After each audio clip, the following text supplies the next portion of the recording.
Começar me justificando, tudo bem sim, né? Ontem eu não consegui estar com vocês, infelizmente, porque a coordenação de apoio pediu a minha ajuda e meu auxílio para fazer uma visita de campo para uma família de um estudante, né?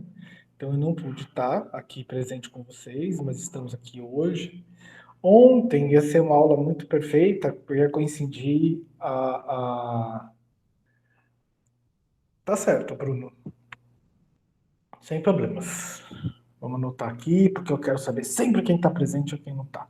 Bom, para melhor visualização, se você está no celular, vira o celular na horizontal para ver a tela inteira e ver a luz inteira aqui também, né?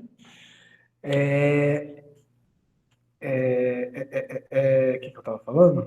Ontem ia ser bem legal se a aula fosse ontem, porque ontem foi 8 de março. E também graças à visita de campo que eu precisei fazer junto com a coordenação de apoio, junto com a assistente social, eu estou com um sentimento cada vez mais vivo de uma coisa que sempre eu faço quando eu entro em sala de aula na semana do 8 de março, né? Eu sempre falo, não sei porque as pessoas dão parabéns no 8 de março, principalmente num contexto como o Brasil, que a gente tem um caso de estupro a cada 15 minutos, isso que é notificado, né? Que a gente tem não sei quantos casos de violência doméstica, que a gente é o quinto maior em números de feminicídio, dentre 170 países, quer dizer, o Brasil é um país que não sei como a gente consegue parabenizar as mulheres pelo Dia das Mulheres, e lembrando que hoje eu vou trazer um pouco histórico, o Dia das Mulheres não é para fazer uma exaltação do feminino, da feminilidade, mesmo se vocês estão acompanhando toda a argumentação da sala de aula, isso não existe.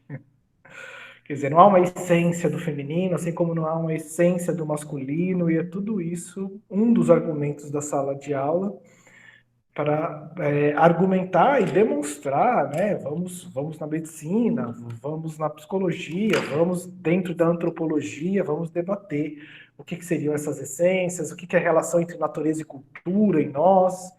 E aí nós estamos na argumentação do que a gente chama de natureza de maneira trivial na sociedade, e ela é uma perspectiva cultural da realidade, né?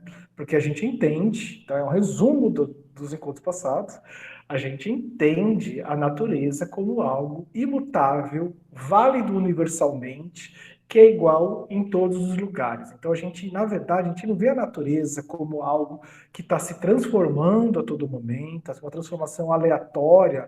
Eles vão estudar mitose e meiose, entendo que crossover, galera. Crossover é uma alteração aleatória. A natureza está mudando, nós estamos mudando. Nossas células estão mudando a todo momento, né? Enfim, a natureza tem transformação. Uma transformação que é uma transformação espontânea. Mas nós, no senso comum, na nossa cultura, na nossa mentalidade coletiva, a gente entende a natureza como dogma, a gente lê a natureza como se fosse, né, algo relacionado à fé de que isso é assim e pronto. Né? É assim que nós argumentamos. Crossover é totalmente aleatório, né? Fica lá na mitose. Um dia eu vou dar aula de mitose para brincadeira. Deixa a Cibele, eu acho, né? O Alexandre dar aula de mitose para vocês. Mas só para a gente lembrar, né? Que está lá a transformação, a mitose aleatória dentro. Quer dizer, a gente tem mutações genéticas que é aleatório. A mutação genética às vezes ela pode ser benéfica, como ela pode ser não muito boa, e a partir de uma mudança aleatória que a gente tem as adaptações ao meio, né? Darwin estava falando de o mérito do melhor competidor, mas aquele grupo que teve uma mutação genética espontânea, totalmente aleatória, e de repente foi mais adaptada para aquele ambiente, aos poucos uma configuração genética vai desaparecendo e a outra vai se transformando em predominante, né? Mas depende da transformação. Tudo isso, né, para a gente lembrar, então, que nós estamos nesse debate da desnaturalização das nossas concepções sociais do que a gente tem de homem e de mulher. E aí, voltando, né, o 8 de março não é para a gente ficar batendo palma, dar flores, ou de mais ter uma história, de se pensar essas questões da opressão de gênero. E eu poderia falar de Santana do Ipanema, que a minha percepção de quem é um cientista social e vem de outro lugar também, não significa, o que eu vou falar, né, não significa que aqui a violência doméstica é maior do que em outros lugares. Isso não é verdade. Se tem uma coisa muito bem distribuída na sociedade brasileira, é a violência doméstica. Mas eu diria, com muita segurança, que aqui ela é desavergonhada, ela é mais explícita. A gente sabe de muito mais casos próximos, né, de vizinhos, de parentes de amigos e amigas. Então a gente tem talvez, né, por uma masculinidade muito exaltada pelo vaqueiro, a gente tem essa configuração muito mais explícita da violência doméstica. Então, a única coisa que eu posso falar no dia 8 de março, em vez de parabéns, eu falo sinto muito a todas as meninas presentes, a todas as meninas que foram assediadas na rua indo para o IFAL, saindo do IFAL, que isso é uma realidade cotidiana, né? Quando nós não estamos em trabalho remoto, eu sinto muito, me desculpa, e eu acho que isso é o que nós vemos enquanto processo de que a gente chama de machismo, que beneficia homens em detrimento de mulheres, inclusive de andar livremente no espaço público sem ser incomodado, é de responsabilidade de todos nós, né? E eu pego então a parte da minha responsabilidade, eu faço o que eu posso, não é o suficiente, mas então eu sinto muito e me desculpe. Eu acho que esse é a frase do Dia das Mulheres, e não parabéns, vocês são todas guerreiras, né? Quer dizer, dá uma naturalização da força feminina por causa da opressão que ela sofre. E como isso é meio que exaltado sem ser problematizado, né? Claro, as mulheres são fortes, elas são guerreiras, elas merecem a igualdade, né? Então essa é uma outra discussão, o 8 de março está aí para isso, para a gente discutir a igualdade de gênero na nossa sociedade, mas de forma nenhuma há uma valorização, glorificação do assédio, da naturalização da força feminina e etc.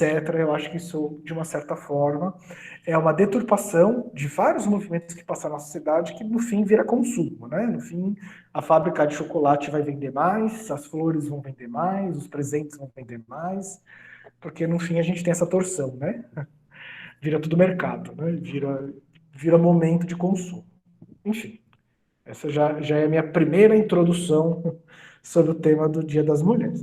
Eu acabei de postar no Classroom um artigo da Nova Escola. A Nova Escola é uma revista de educação conceituada, né? Que está lá apontando todo o histórico do Dia das Mulheres, né? E como a gente sabe, eu sou altamente interdisciplinar, a minha aula, será que é de história? Será que é de sociologia? Será que nós estamos na filosofia? Olha, vocês talvez não saibam, mas será que é psicanálise? Né? Quando a gente está falando de desejo, enfim, né? A história é um componente muito importante para mim e para minha aula, para minha formação, e eu acho que a história ela aponta origens e significados que, se a gente entender a transformação para hoje, ou a manutenção das coisas para hoje, a gente explica muita coisa da nossa sociedade, né? Então, olhando para a origem, e que às vezes é esquecida, do Dia da Mulher, a sua origem, na verdade, no calendário juliano, quer dizer, a gente está no calendário gregoriano. O calendário gregoriano no século XVI incluía o ano bissexto. E a Rússia demorou para adotar o calendário gregoriano e ficou muito ali. Não, acho que foi antes do século XVI. Acho que se bobear foi 6, 7, foi bem. Enfim, não lembro quando foi. Você joga no Google e olha. Mas a Rússia demorou para entrar no calendário gregoriano, então ele ficou com o calendário atrasado. E o 8 de março, então, remete a 23 de fevereiro. Alguém sabe o que aconteceu no dia 23 de fevereiro na Rússia?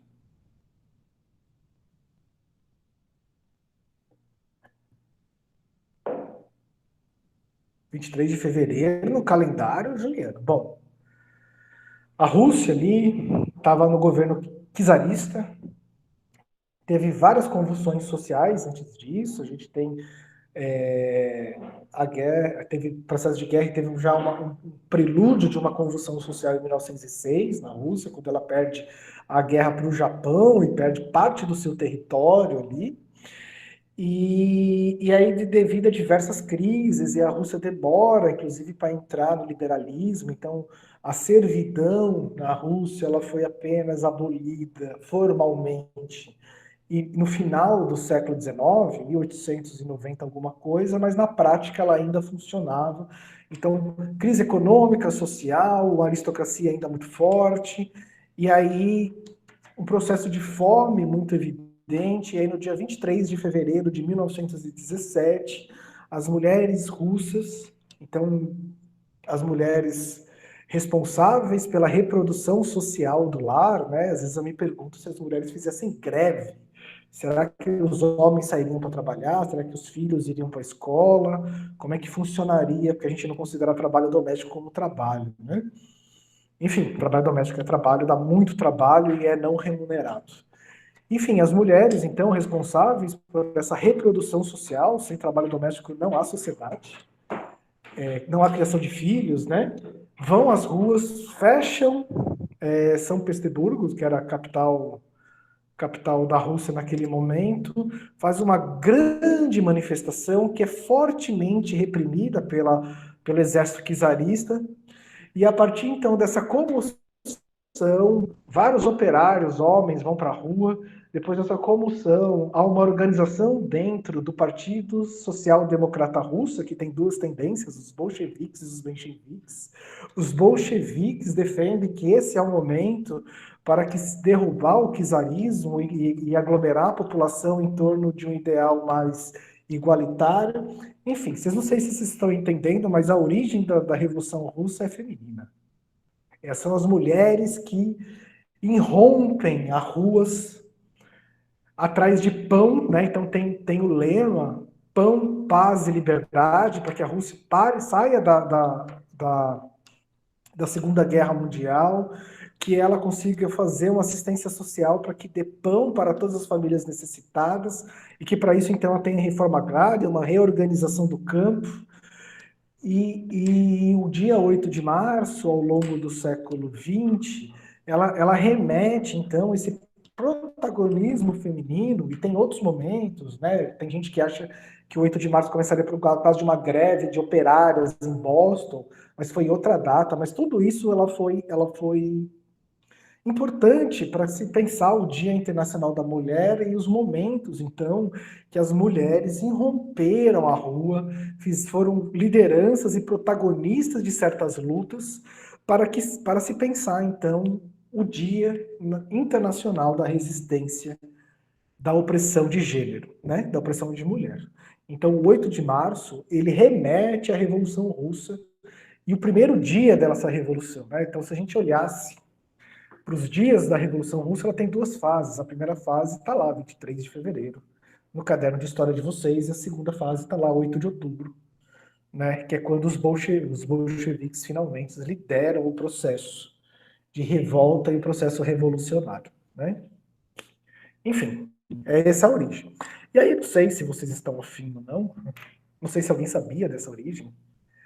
Ah, então é importante, né? A ONU vai reconhecer uma política, uma necessidade de uma política de igualdade de gênero apenas no pós-guerra, no pós-segunda guerra, dentro dos diversos movimentos sociais femininos que se organizam internacionalmente. Em 1877, o 8 de março ganha esse dia, né? Foi escolhida essa data apenas em 1977, e em 1978 a ONU oficializa como uma política de campanha de igualdade de gênero o dia 8 de março. Né? Tem outras datas e outras manifestações importantes entre a Revolução Russa e 1978. Quem tiver curiosidade, vai olhar o artigo que eu acabei de postar no Classroom. Alguém sabia dessa história, que remete a 23 de fevereiro, que no calendário gregoriano seria 8 de março, né? Para quem chegou agora, estou falando da origem do 8 de março, que remete a 23 de fevereiro, que a Rússia demorou para entrar no calendário gregoriano, usava o calendário juliano, que foi feito por Júlio César, sim, o imperador romano, E o Gregoriano colocou o ano bissexto para fazer uma correção da relação entre noite e dia, né? E aí ficou defasado o calendário juliano ali no começo do século XX. Hoje todo o mundo está no calendário gregoriano, ainda bem.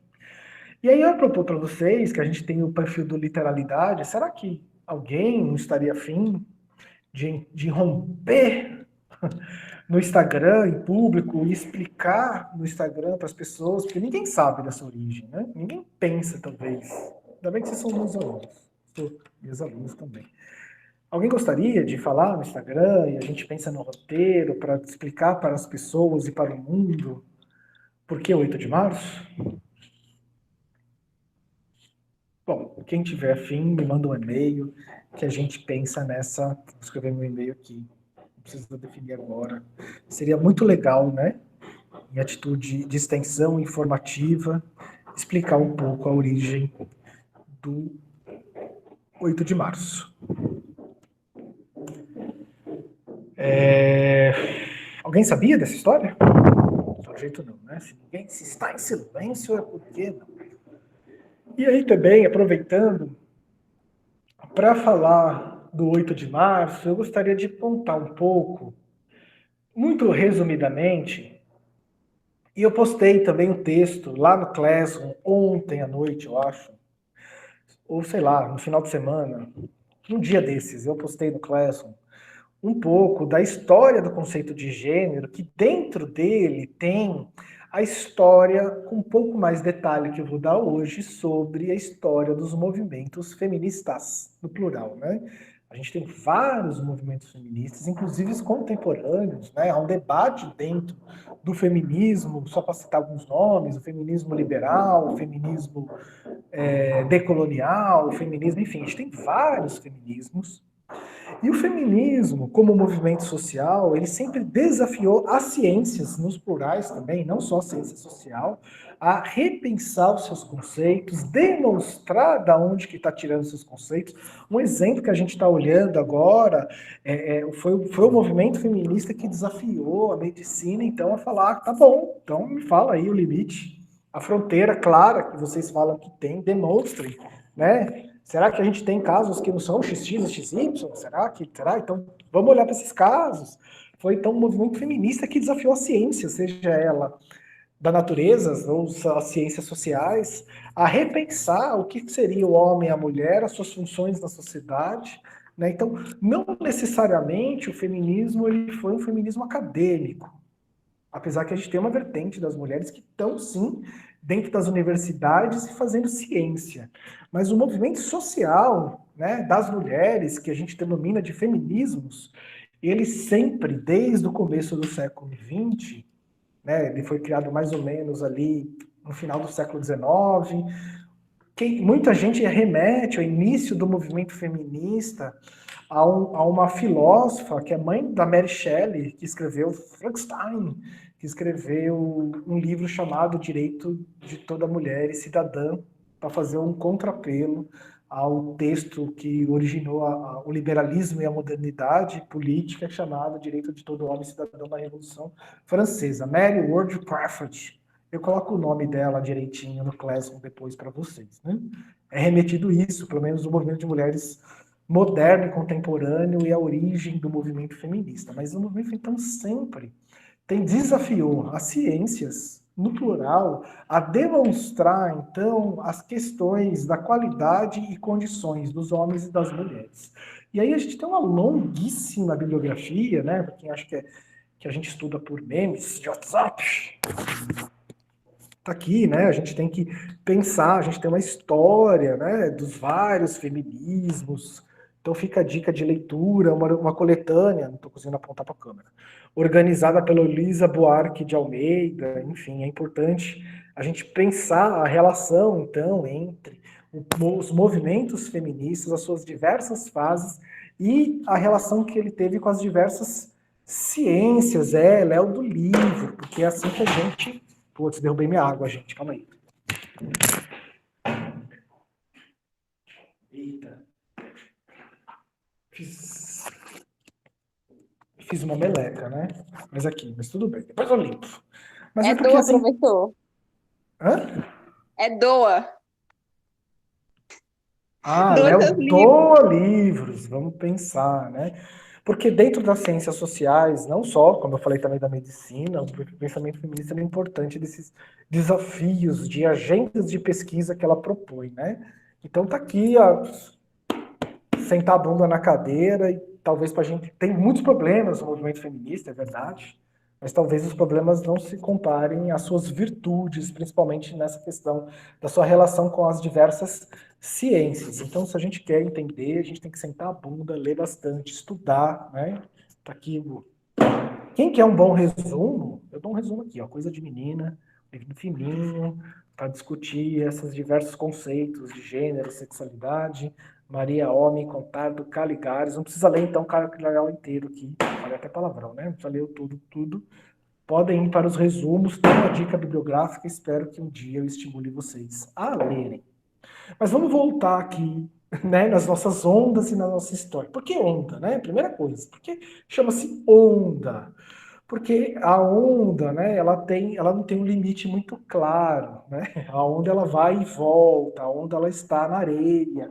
Então, o conceito de onda para pensar as diversas etapas do movimento feminista ajuda a pensar essas relações que o movimento tem com a ciência, com a academia e principalmente o seu compromisso de se mobilizar as ruas, de estar na rua, no debate público, nas reivindicações, né? Então a ideia de onda e também a onda ela tem aquela mistura toda que faz aquela espuma branca. Então é claro, eu vou falar aqui das sufragistas, inclusive tem filmes com a Meryl Streep, que vai falar da Inglaterra e da sufragia, que eu super indico pra gente assistir, chama As Sufragistas, né, que vai retratar os anos 10 do século passado. A onda mistura várias coisas, então não é porque tem esse debate sobre os direitos políticos das mulheres que os movimentos feministas sejam únicos em cada uma dessas etapas, né? Todas essas etapas, eles são fontes de vários debates, de vários encontros, né? Enfim, então a gente tem como história dos movimentos feministas, primeiro desafiando principalmente a ciência política, reivindicando, então, por que, que as mulheres não têm direitos políticos, né? Então, já começa, como eu falei, com a mãe da Mary Shelley, que escreveu o Frankenstein ali já na Revolução Francesa, no calor da Revolução Francesa, mas ganha corpo no começo do século XX, né? Digo, corpo social na rua, né? Corpo que a gente olha e vê que elas estão na rua, um corpo no sentido literal mesmo, né? As mulheres ganham corpo de massa no começo do século XX para discutir, então, principalmente os direitos políticos, porque a mulher não tem direito a voto. Então, discutindo qual é o conceito de sufrágio universal se metade da população não vota, né? Então, estamos ali lembrando que 1870 é uma boa data para se pensar o que é o sufrágio universal na Europa, já está caindo o voto censitário ali. Então, o primeiro movimento, a primeira onda, que está aqui em cima, está ali para problematizar, principalmente, a internet ficou ruim, né? Dá para ver. A primeira linha, problematizar principalmente, então, a questão dos direitos políticos. Isso depois do pós-guerra, né, depois da Segunda Guerra, a gente tem talvez a onda mais famosa do feminismo, para a gente ver que muita água, né, estamos falando de onda, já andou depois dos textos, né, da Simone de Beauvoir, mas a segunda onda, então, ela surge para questionar o domínio masculino em diversas esferas da vida social, né?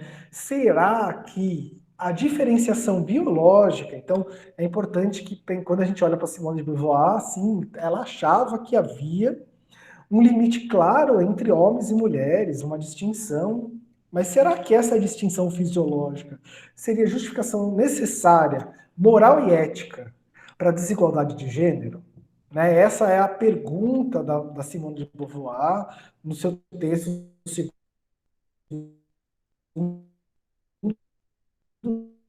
sexo, pô, devia ter trazido, né? Eu tô mostrando isso porque eu trouxe meus livros de São Paulo nessa virada de ano. Dela, então, tá bem nisso. E ela propõe, então, que também a gente faça, então tá um pouco anacrônico, Simone de Beauvoir, que a gente faça uma sociedade andrógena. que a gente não tenha, então, uma diferença visível social do que seria o homem e a mulher, né? Isso hoje tá descartado, porque nós, inclusive, somos homens e mulheres, e a diversidade ela está no nosso seio, tanto entre homens, entre mulheres, e hoje o que se questiona, então a gente vai para a terceira onda, anos 90. O que se questiona é interpelar a todo momento a medicina a demonstrar, então, fundamentar se as mulheres então são tão diferentes dos homens, se a gente está justificando, inclusive de maneira moral, a desigualdade de gênero pela questão fisiológica da mulher, então, medicina, me traga as comprovações dessa diferenciação e me traga um conceito definitivo, biológico, do que seria homem e mulher. Esse debate dos anos 90 em diante, que ainda está presente, está vivíssimo em nossas aulas aqui, né?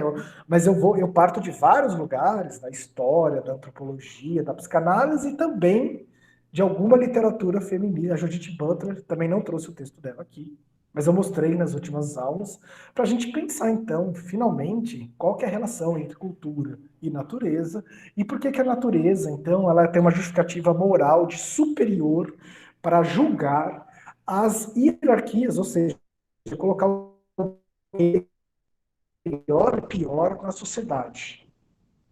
E aí é a partir dos movimentos sociais de mulheres que a gente então tem um boom de pesquisa nos anos 90 para se discutir a diferenciação fisiológica definitiva de gênero e que a gente está vendo que não há consenso ainda. Estamos longe do fim desse debate. Todas as formas de pesquisa para fazer esse tipo de diferenciação, eu já vou falar isso daqui a pouquinho, não conseguiram a validade desejada, né, para se pensar essa diferenciação. E talvez, claro, né, é importante a gente classificar os corpos e as suas definições, mas não para se pensar desejo, não para se pensar identidades de homem e de mulher de maneira socialmente válida, muito menos para usar a medicina e a fisiologia como critério moral, né? Que é o que normalmente nós fazemos. Que a gente fala, mas não reproduz. Tá bom, então o que a gente faz com os casais que não reproduzem?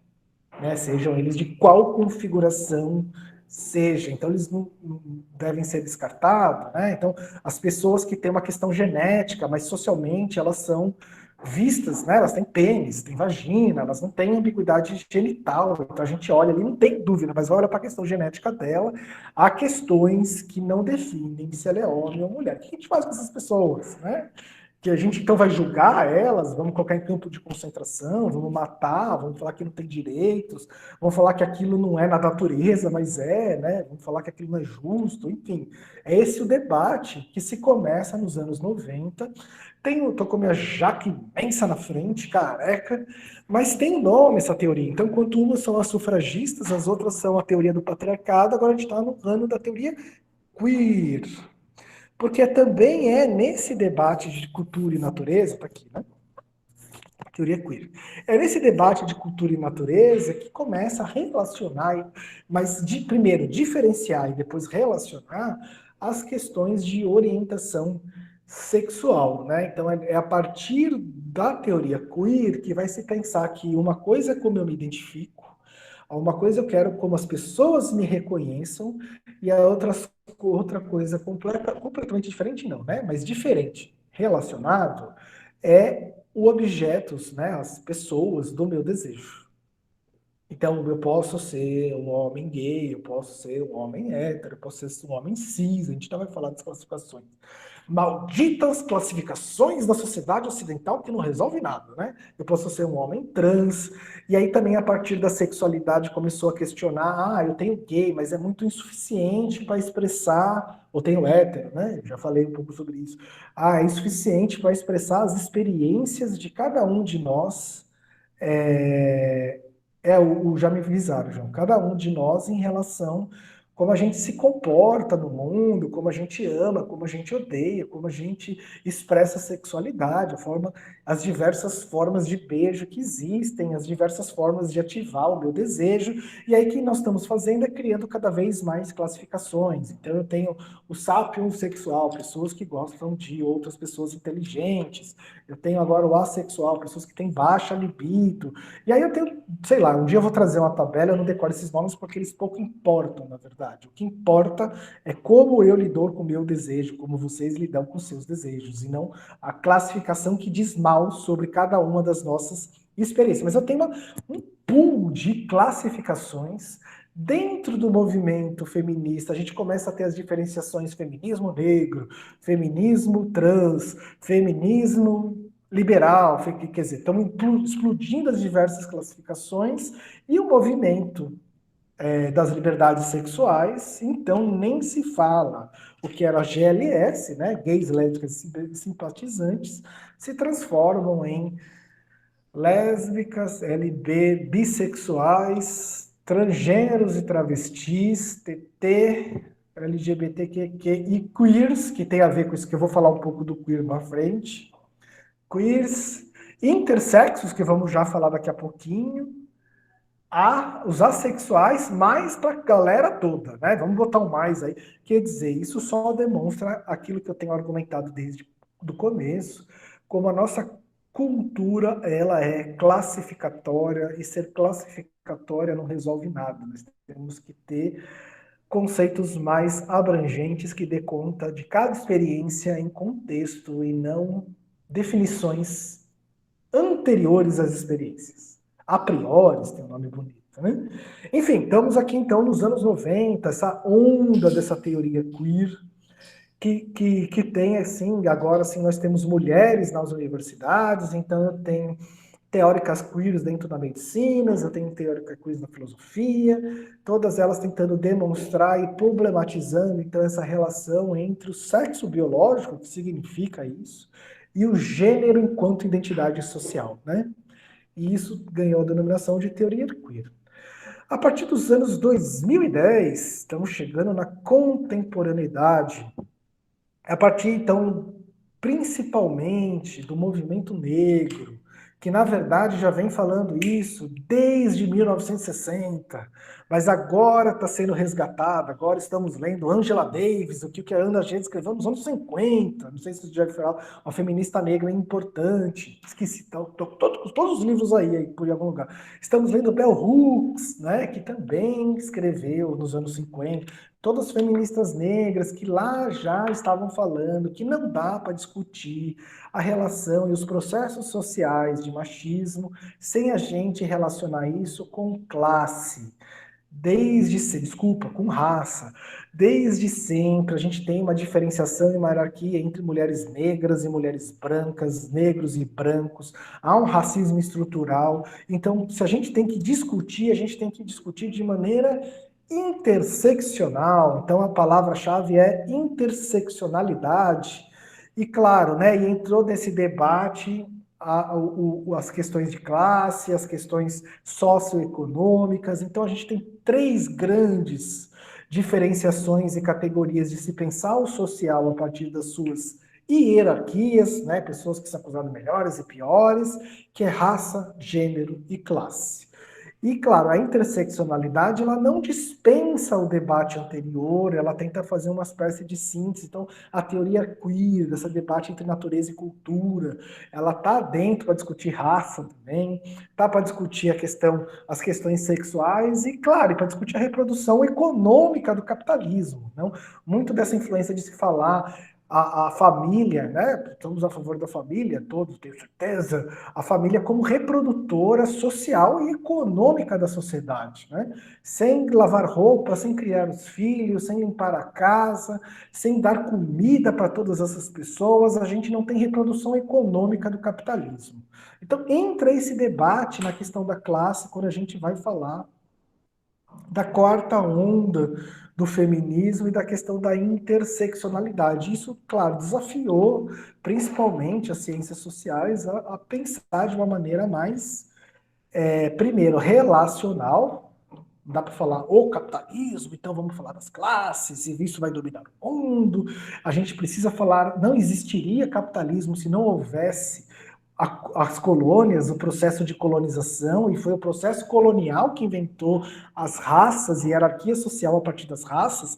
Então, para a gente ver como um domínio contamina o outro, não é que a gente vai relacionar coisas instantes. Você quer falar de capitalismo? Então vamos falar de como as colônias a contribuíram para o que muita gente chama de acumulação primitiva, ou seja, não haveria revolução industrial se não tivesse dinheiro acumulado do processo colonial, que inventou uma exploração que foi compulsória, quer dizer, a gente fala de classe, a Revolução Industrial, condições da situação da classe operária na Europa no século XIX, mas a gente se esquece que havia escravos ainda no século XIX, que garantiam, né, a acumulação financeira de dinheiro.